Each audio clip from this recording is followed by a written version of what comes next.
ಈ ಮಳೆಗಾಲದಲ್ಲಿ ಗಿಡಗಳು ನೆಟ್ಟಿರುವಂತಹ ಜಮೀನುಗಳಲ್ಲಿ ನಮಗೆ ಅತಿ ಅವಶ್ಯಕವಾಗಿ ನಾವು ಮಾಡಬೇಕಾದಂಥದ್ದು ಪಾತ್ರೆಗಳಲ್ಲಿರುವಂತಹ ಕಸವನ್ನೆಲ್ಲ ತೆಗೆದುಬಿಟ್ಟು ಆ ಪಾತ್ರೆಗಳನ್ನು ಅಗಲ ಮಾಡ್ಕೊಂಡಿರುವಂಥದ್ದು.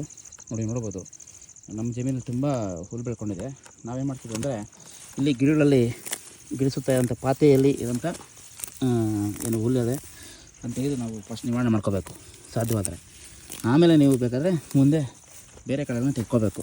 ಆಮೇಲೆ ನಿಮ್ಮ ಜಮೀನುಗಳಲ್ಲಿ ಬೆಳೆದಿರೋಂಥ ಕಾಂಗ್ರೆಸ್ ಕಾಳುಗಳನ್ನು ಮೊದಲು ತೆಗೆದು ನಿರ್ಮೂಲನೆ ಮಾಡಬೇಕು.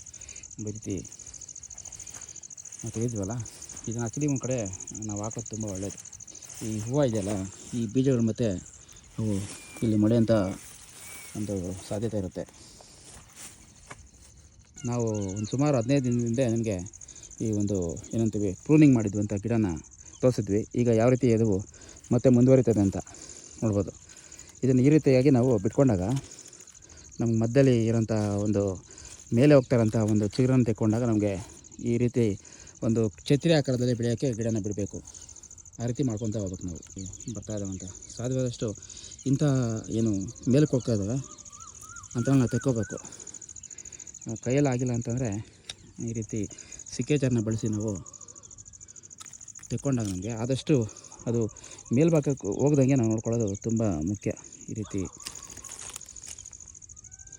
ನಾವು ಅದನ್ನು ಮೇಲಕ್ಕೆ ಹೋಗೋಕ್ಕೆ ಬಿಡಲೇಬಾರ್ದು ಯಾವುದೇ ಕಾರಣಕ್ಕೂ. ಮಧ್ಯಭಾಗದಲ್ಲಿರೋಂಥವನ್ನೆಲ್ಲ ಚಿಗುರುಗಳನ್ನು ನಾವು ಈ ರೀತಿ ಪ್ರೂನಿಂಗ್ ಮಾಡ್ಕೋಬೇಕು. ಆದಷ್ಟು ಅದು ಏನಂತೀವಿ ಹೊರಭಾಗಕ್ಕೆ ಬರಬೇಕು. ಆ ರೆಂಬೆಗಳು ಬಾಗ್ತವೆ. ಸಾಧ್ಯವಾದಷ್ಟು ಒಂದು ಮರದಲ್ಲಿ ಹೃದಯ ಭಾಗನ ಯಾವಾಗಲೂ ತೆರೆದಿರುವಂಥ ನೋಡ್ಕೋಬೇಕು ನಾವು. ತುಂಬ ಗಿಡಗಳು ಕೂಡ ಹಾಕಿದ್ದೀವಿ.